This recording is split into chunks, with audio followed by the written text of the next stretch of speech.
The early reviews of this episode were saying this is one of the best episodes of all time. So, did it live up to expectations? In this review, we're going to talk about the good and the bad of Lux. The official synopsis for this episode goes, the Doctor's quest to get Belinda home takes the TARDIS down to Miami in 1952, where an abandoned cinema is hiding a terrifying secret. Can the Doctor uncover Lux's power? Alright, well there's no point messing around, we're just going to get right into the review. I'm going to talk about the good, and then I'm going to talk about the bad, because I do have a few things to say about this episode. Actually, before I get into it, I should mention, long-time viewers of the channel will be like, Crispy, where the heck are you? I'm on holidays right now at the Gold Coast in a pretty interesting apartment with my girlfriend and some friends. We're having a great time, but the apartment is crazy. And I am missing a beautiful breakfast right now because I am recording my review for Doctor Who Lux. Because I was very tempted to be like, oh, maybe I just won't do a review for this week. But no, we're committing to doing weekly reviews, even if that means filming in a dodgy hotel. So please subscribe to the channel for that level of commitment. And yeah, I hope that explains why I'm here and not at home. All right, let's talk about Lux. This episode was definitely a step up from last week. Last week was way too overstuffed. It was an overstuffed Oreo, much too sweet for me. This one, for the most part, was incredibly consistent, and I didn't find it very confusing to follow at all like last week. Last week I found it a bit confusing. This week, we were right in, and I had a great time. The pacing from the get-go had me hooked. I really enjoyed the dialogue at the start of the episode between Belinda and the Doctor. One of my main concerns going into this was that Belinda was just going to be like, all right, well, let's just go on another adventure. But no, they are being consistent with her character and she's like, I really want to get home. That's our whole thing. That's part of their marketing. I just can't believe this episode was written by the same man that wrote last week, because the pacing last week was just so fast that you missed everything. This week, they really took their time at the start. I know some people might have maybe found that boring, but I really enjoy it when Doctor Who takes its time, sets up the mystery, we introduce the characters, and then we get the inciting incident. And that is exactly what this episode did in the first act, and I thought it was absolutely stellar. As soon as they stepped out of the TARDIS, the Doctor was like, all right, I'm going to put this device here, and hopefully it can cast us a net right to 2025. And he's like, look, we got a couple minutes to kill. Let's go and look at the cinema. Oh, the cinema is locked. That's a bit strange. Oh, there's 15 people missing. And Belinda's like, all right, we are leaving now. We're going. But the Doctor, he is cheeky. You can't resist a mystery. And I kind of wish Belinda called him out more on that, kind of like she did last week. But I think she's kind of more on board with the idea of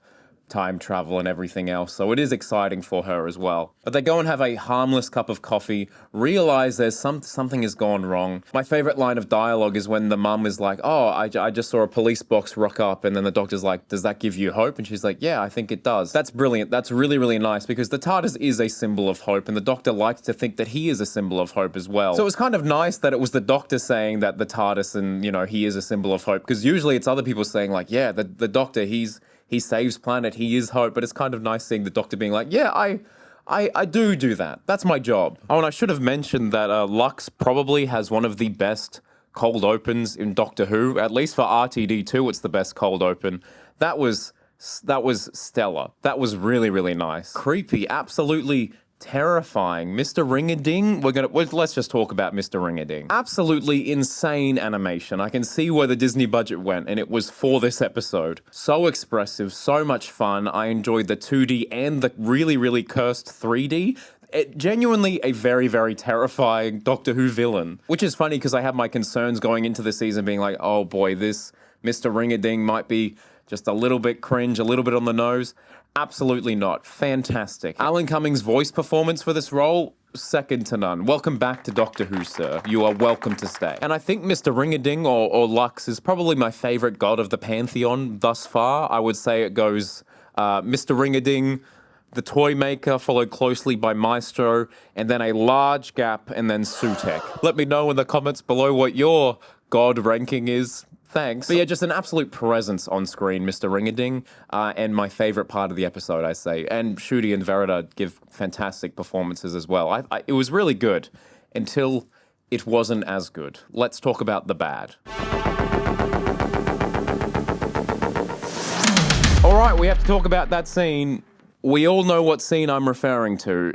It was bizarre. It's the scene in which the Doctor realizes he's in a TV show, and it's an incredibly intriguing concept. Unfortunately, I did hear rumors about something that might happen like this in this season, so it was spoiled for me a little bit, which I'm annoyed at. I thought it was a little bit cringe. And then it turned out that they were still in the film, and none of it was real. It was just Mr. Ring-a-Ding messing with the Doctor. And I was like, okay, I'm kind of back on board, because I truly thought that this was going to be like a timeless child event in Doctor Who, where the Doctor realizes he's part of a TV show, but no, it was all a simulation. So few. But the first act of this episode, as I said, had perfect pacing. It was keeping a steady momentum. The mystery was building. And then we got to this gorgeous animated sequence. I really, really liked that sequence. And then they're flipping through the pages. And then we get to the Doctor finding out that he's in a TV show. And the episode just comes to a screeching halt. That momentum, that perfect pace that we were building, it just spends way too long on this scene. And I can understand why. Because it's such a big idea. And I know Russell was sitting there like,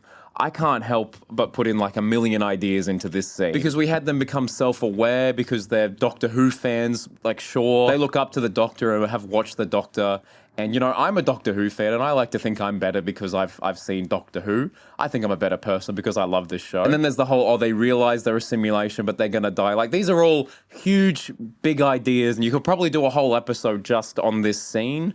And they kind of pack a whole episode's worth of ideas into that scene. But I just think that entire sequence needed to be a few minutes shorter. It needed to be like a passing by, like, shock value thing. I think we just sat in it a little too long. However, the Blink line was golden, where they're all like, yeah, my favorite episode's Blink. And Belinda's like, what is Blink? And he's like, it's an episode where you can't blink. She's like, sounds thrilling. The second week in a row that Russell's kind of had a dig at Stephen Moffat, because we had Blink this week, and last week the Doctor said timey-wimey, and Belinda was like, MI6. I think Belinda doesn't like Moffat's Doctor Who. That's canon. But yeah, my main gripe is just how much time that scene takes, and I think it's a little jarring, but damn it works. It's just slightly off-putting, but they get across the finish line. It is a nice, ode to us as fans. And being a long-time Doctor Who fan, I can appreciate the scene, but maybe I would have preferred a whole episode where they're in some kind of simulation and the Doctor is a TV show character. Rather than putting it into the middle of this episode, that probably could have worked better, in my opinion, as like a Scooby-Doo-esque mystery. Because that's what this episode is. It felt like an episode of Scooby-Doo up until that point. And then after the Doctor's in a TV show theme, we kind of rushed through the ending and the episode is wrapped up pretty quickly. I just think I would have liked more time with Mr. Ring-a-Ding. I understand that's expensive, but such a delight to see on screen. But I do feel like the episode kind of wrapped up pretty quickly. But it was nice, and I had a good time with it. Lux was an ambitious episode of Doctor Who, with gorgeous animation, excellent voice work, and an intriguing mystery to solve. But I do think it's let down by the second act completely stopping the momentum of the episode and having a rushed ending. But it was a fantastic watch regardless. And I think the most unrealistic thing about that episode was 3 Doctor Who fans all agreeing on the same favorite episode. Please. So I will be giving Doctor Who Lux an 8 out of 10, and even that seems harsh, but please let me know your thoughts in the comments below. And if you want a more in-depth analysis of this episode, I do a weekly podcast called Who's There, a Doctor Who podcast, where this week myself and my co-host Troy are going to be joined by Clever Dick Films, the one, the only. So please go and subscribe so I can prove to my co-host Troy that my audience actually will follow me over to a podcast channel. Thank you. And Clever Dick Films is one of the greatest WhoTubers out there with an excellent voice, so you can't miss this week's episode of Who's There. But anyway, I'm going to go to the beach now and soak up some rays, so call me the God of Light. Goodbye.